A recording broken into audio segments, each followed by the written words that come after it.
चीन को भारी पड़ेगा रण, सरहद पर भारत की तैयारी भीषण।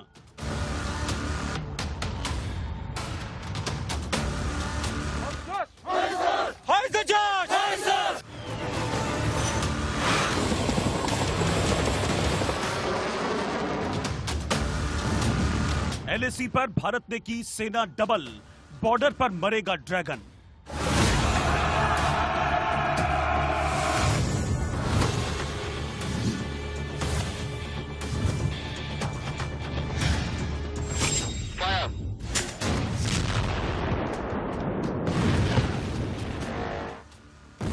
चीन को महंगी पड़ेगी घुसपैठ, सीमा पर भारत का ब्रह्मास्त्र सेट।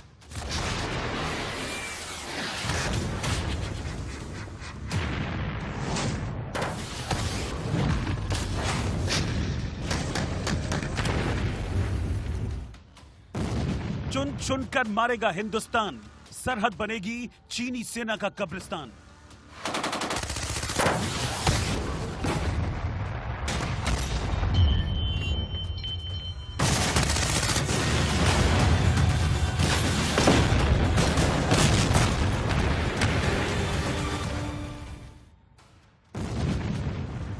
जिनपिंग की सेना का काउंटडाउन शुरू, एलएसी पर बिछ गया बम बारूद।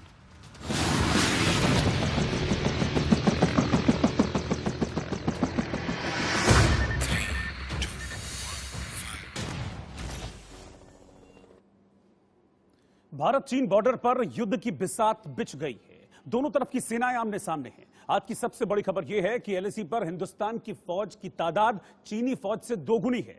एलएसी पर चीन की ताकत से बहुत ज्यादा हमने अपनी ताकत वहां पर झोंकी हुई है। अब चीन यह सोचने पर मजबूर हो गया है कि आखिर वो करे तो क्या करे।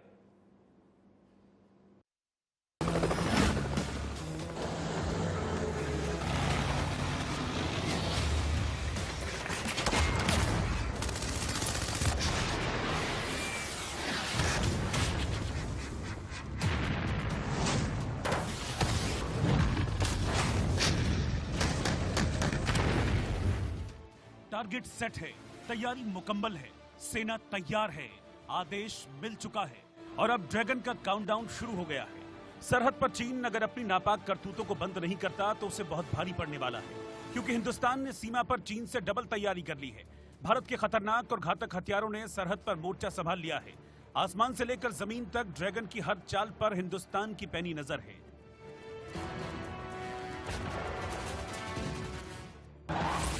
चीन को भारी पड़ेगा रण, सरहद पर भारत की तैयारी भीषण। अंग्रेजी अखबार मेल टुडे के मुताबिक चीन की चालबाजी को देखते हुए भारत ने पूर्वी लद्दाख से लगती सीमा पर चीन से दोगुनी सेना तैनात कर दी है। इसके अलावा आईटीबीपी के जवान भी भारी संख्या में मौजूद हैं। चीन को जवाब देने के लिए भारत के शक्तिशाली हथियारों ने मोर्चा संभाल रखा है। जानकारी के मुताबिक भारत ने सीमा पर 40 से 45 हजार सैनिक तैनात कर दिए हैं, जिनकी संख्या पहले 20 से 25 हजार थी। अगर चीनी सैनिकों की बात की जाए तो बॉर्डर पर चीन के करीब 30 से 35 हजार सैनिक तैनात हैं। सरहद पर कई इलाकों में चीन लगातार घुसपैठ की कोशिश कर रहा है और वो भारत की जमीन को हड़पने में लगा है। चीन की नजर देपसांग, चुमुर, डेमचौक, गलवान, पैंगोंग सो लेक इलाकों पर है। मई के अंत तक चीन ने गोगरा इलाके में भारी संख्या में अपने टैंक और तोपों की तैनाती कर दी थी। इससे साफ है कि चीन भारत के खिलाफ बड़ी साजिश रचने में लगा हुआ है। गलवान में हुई हिंसक झड़प उसी साजिश का हिस्सा है।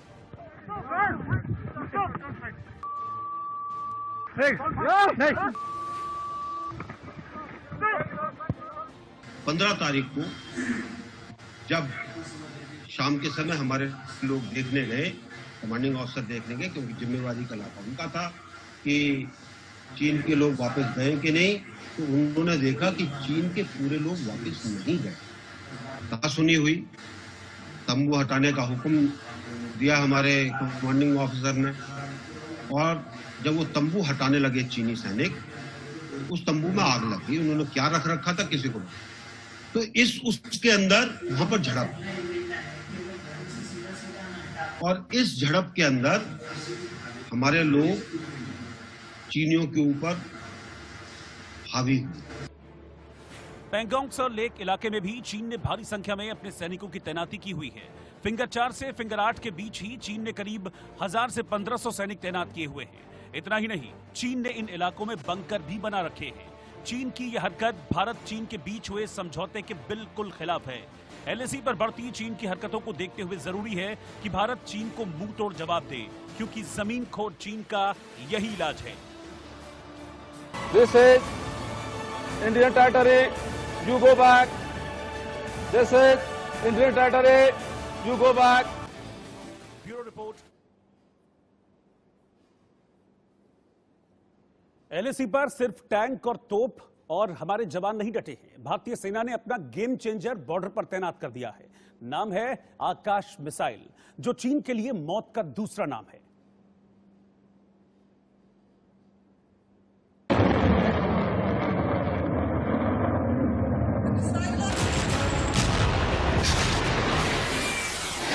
भारत के गुस्से से,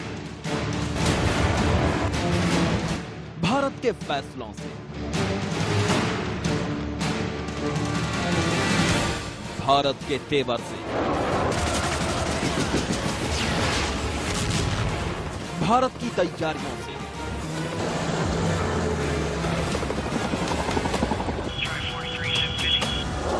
सदमे में है चीन। लद्दाख में चीन के फरेब से, गलवान में चीन के विश्वासघात से, पूरी तरह गुस्से में है हिंदुस्तान।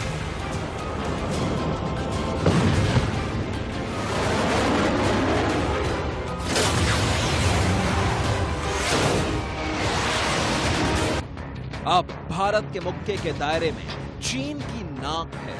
चीन के चेहरे से भी मुखौटा पूरी तरह हट चुका है। गलवान में भारत के बलवान पहले ही चीन की हिमाकत की गर्दन तोड़ चुके हैं। ऐसे में चीन छटपटा रहा है और इसी का फायदा उठाते हुए भारतीय सेना ने एलएसी पर ड्रैगन की पूंछ पर पांव रखते हुए आकाश मिसाइल तैनात कर दी हैं।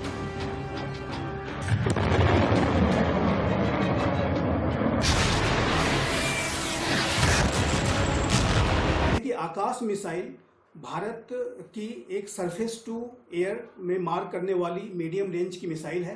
ये इसका मोबाइल तरीके से इस्तेमाल किया जा सकता है। इसको एक जगह से दूसरी जगह ले जा करके भी इसको लॉन्च किया जा सकता है।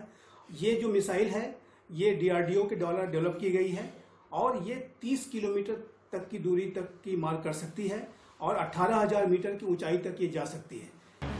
अगर चीन ने धमकियों और दबाव के 1000 मोर्चे खोले हैं, तो भारत ने करारे जवाब के साथ 1010 मोर्चे खोल दिए। हाथ, हिम्मत और हथियार, हर मोर्चे पर भारत ने चालबाज चीन से कह दिया है कि हम तैयार हैं और एलएसी पर तैयार है आकाश मिसाइल। आकाश मिसाइल से हवा में अचूक वार किया जा सकता है। आकाश मिसाइल से चीन के fighter jet, drone, cruise missile और हवा से जमीन पर वार करने वाली मिसाइलों को ध्वस्त किया जा सकता है। यानी चीन से आने वाले हर आसमानी खतरे का सुरक्षा कवच है आकाश। खास बात यह भी है कि आकाश से भारतीय सेना आवाज से भी 3.5 गुना तेजी से टारगेट को तबाह कर सकती है, जिसमें स्पेशल रडार सिस्टम है जो एक साथ चीन के 40 टारगेट को ट्रैक कर सकता है और जमीन से हवा में 30 किलोमीटर दूरी पर टारगेट को नेस्तनाबूद कर सकते हैं। साफ है, चीन के खिलाफ तैयारी अचूक है और जब से मोदी सरकार से फौज को आजादी की हरी झंडी मिली है, तब से बॉर्डर पर चीन के खिलाफ भारतीय सेना कुछ ज्यादा ही मुस्तैद है। इसी की गवाही दे रहा है ये Akash. Bureau report, India news.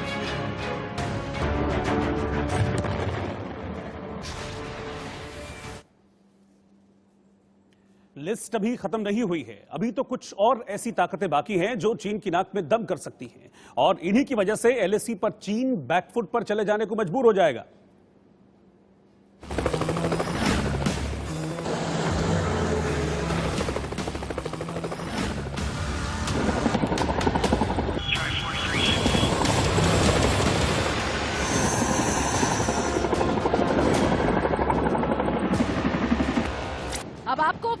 Helicopter दिखाते हैं जिसकी क्षमता और ताकत इतनी ज्यादा है कि चीन ने जब से LAC पर इसे देखा है उसके होश उड़े हुए हैं। Mi-17 V5 हेलीकॉप्टर दुनिया के सबसे एडवांस हेलीकॉप्टर में गिना जाता है, जो हर तरह से सेना के काम आता है। इसकी ताकत के बारे में सुनेंगे तो सुनते ही रह जाएंगे। ये हमला करने, ट्रांसपोर्ट और एम्बुलेंस के मामले में बेहतरीन काम करता है। जहां पारा माइनस से बहुत नीचे रहता है वहां भी, और जहां सूरज शोले बरसाता है वहां भी, दोनों जगह ये शानदार काम करता है। ये दुश्मन के इलाके में ट्रूप इंसर्शन के काम के लिए भी इस्तेमाल किया जाता है। यानी ये वो हथियार है जो लद्दाख के हाई एल्टीट्यूड में भी बखूबी साथ दे सकता है। बोफोर्स तोप भी है शानदार।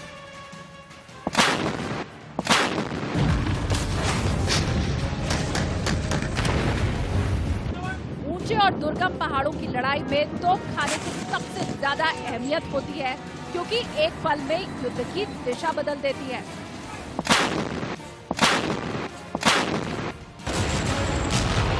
बोफोर्स नीचे से ऊपर बैठे दुश्मन को मार गिराने के लिहाज से सर्वश्रेष्ठ है। इसकी खासियत यह है कि यह -3 डिग्री से लेकर 70 डिग्री के कोण तक के एंगल में निशाना साध सकते हैं। 1 मिनट में 10 गोले छोड़ सकता है और हल्के होने की वजह से इन्हें कहीं भी जल्दी से तैनात किया जा सकता है। भारत अपने एक एक हथियार को तैयार कर रहा है जो चीन को उसी की भाषा में जवाब दे सके। अभी तो इजराइल से बराक 8 का आना बाकी है, जिसकी रेंज 70 किलोमीटर से बढ़ाकर 100 किलोमीटर कर दी गई है। यानी हर मोर्चे पर चीन को अब बख्शने के मूड में नहीं है Bharat. Bureau report, India news. Pakistan के कराची में जबरदस्त आतंकी हमला हुआ है। 4 आतंकियों ने कराची के स्टॉक एक्सचेंज में ग्रेनेड से जबरदस्त हमला कर दिया। पूरा पाकिस्तान थोड़ी देर के लिए थर्रा उठा। इस आतंकी हमले के तार बलूचिस्तान की आजादी से जोड़कर देखे जा रहे हैं।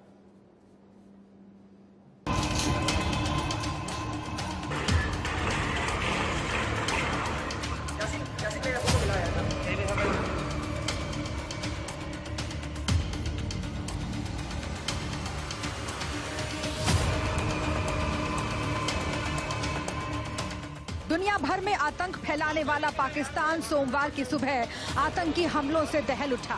4 हथियारबंद आतंकियों ने पाकिस्तान के कराची स्थित स्टॉक एक्सचेंज में हमला कर दिया। इसमें 5 पुलिस वाले मारे गए। बताया जा रहा है कि सभी 4 आतंकी एक गाड़ी से वहां पहुंचे थे। उन्होंने स्टॉक एक्सचेंज में जाने से पहले मेन गेट पर हैंड ग्रेनेड फेंका, फिर लोगों पर फायरिंग की।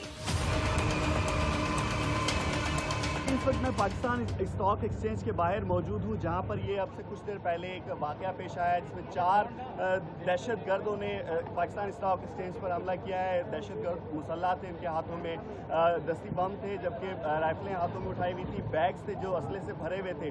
पूरी तैयारी के साथ ये दहशतगर्द यहाँ पर आए थे। ताहम 2 दहशतगर्द जो है वो कराची पाकिस्तान स्टॉक एक्सचेंज के दरवाजे पर ही मारे गए हैं। पाक रेंजर्स और पुलिस की भारी नफरी इस वक्त यहाँ पर मौजूद है। 2 दहशतगर्दों के अंदर होने की अभी भी इतलात हैं। इस पूरे वाक़े में तकरीबन 2 अफराद जाँ बहक, जबकि 5 अफराद जख्मी हुए हैं, जिन्हें अब तक मुख्तलिफ अस्पतालों में मुंतकिल किया गया है। यहाँ पर अब भी पुलिस और रेंजर्स की भारी नफरी मौजूद है जो मजीद 2 दहशतगर्दों को तलाश कर रही है। इमदादी कार्रवाइयों के लिए ईदी के रजाकार भी यहाँ पर मौजूद हैं, जिन्होंने यहाँ से जख्मियों को मूव किया है। मारे गए 4 आतंकी बलूच आर्मी के थे। लोगों के मुताबिक आतंकी स्टॉक एक्सचेंज में पार्किंग की ओर से घुसने की कोशिश कर रहे थे। वहां मौजूद लोगों का कहना है कि आतंकवादियों के पास मौजूद बैग में ग्रेनेड थे और हाथ में ऑटोमेटिक गन। आतंकियों के पहुंचने के तुरंत बाद पुलिस टीम मौके पर पहुंच गई। बिल्डिंग को चारों ओर से घेर लिया गया। हमले में 4 सुरक्षाकर्मी और 1 सब इंस्पेक्टर की भी मौत हो गई। सोमवार को स्टॉक एक्सचेंज में भीड़ कम थी। आमतौर पर यहाँ 6000 तक लोग मौजूद होते हैं। पैंट शर्ट में मलबूस ये दहशतगर्द हैं। मुसल्ला होकर पूरी तैयारी के साथ आए थे। जॉगर्स पहने हुए थे, हाथों में क्लाशनकोव पकड़ी हुई है और जबकि भारी असला जो है के साथ बैग्स में मौजूद था। कोई बड़ी कार्रवाई जहन में सोचकर ये लोग दाखिल हुए थे पाकिस्तान स्टॉक एक्सचेंज में। ताहम यहाँ पर मौजूद जो सिक्योरिटी एहलकार थे उन्होंने बहादुराना तौर पर कार्रवाई करते हुए 2 दहशतगर्दों को मरकजी दरवाजे पर ही मार गिराया, जबकि 2 दहशतगर्द अभी बताया जा रहा है कि वो अंदर मौजूद हैं। बलूचिस्तान लिबरेशन आर्मी ने हमले की जिम्मेदारी ली है। 2018 में बलूच आर्मी ने कराची में चीनी दूतावास पर हुए हमले की भी जिम्मेदारी ली थी। 1970 में यह संगठन अलग बलूचिस्तान प्रांत की मांग के समर्थन में बना था। जब इसका दायरा और प्रभाव बढ़ने लगा तो जनरल जियाउल हक की तानाशाह सरकार के दौर में इससे बातचीत भी हुई, लेकिन मसला हल नहीं हुआ। जब इसका दायरा और प्रभाव बढ़ने लगा तो जनरल जियाउल हक की तानाशाह सरकार के दौर में इससे बातचीत भी हुई, लेकिन मसला हल नहीं हुआ। साल 2000 में संगठन पर बलूचिस्तान हाईकोर्ट के जस्टिस नवाब मीरी की हत्या का आरोप लगा। एक नेता गिरफ्तार हुआ। इसके बाद से BLA पर पाकिस्तानी फौज और सरकार के संस्थानों पर हमले के आरोप लगते रहे। अमेरिका ने पिछले साल इसे आतंकी संगठनों की सूची में डाल दिया था। Bureau report, India news. फिलहाल रुक रहे हैं छोटे से ब्रेक के लिए। आप बने रहिए इंडिया न्यूज।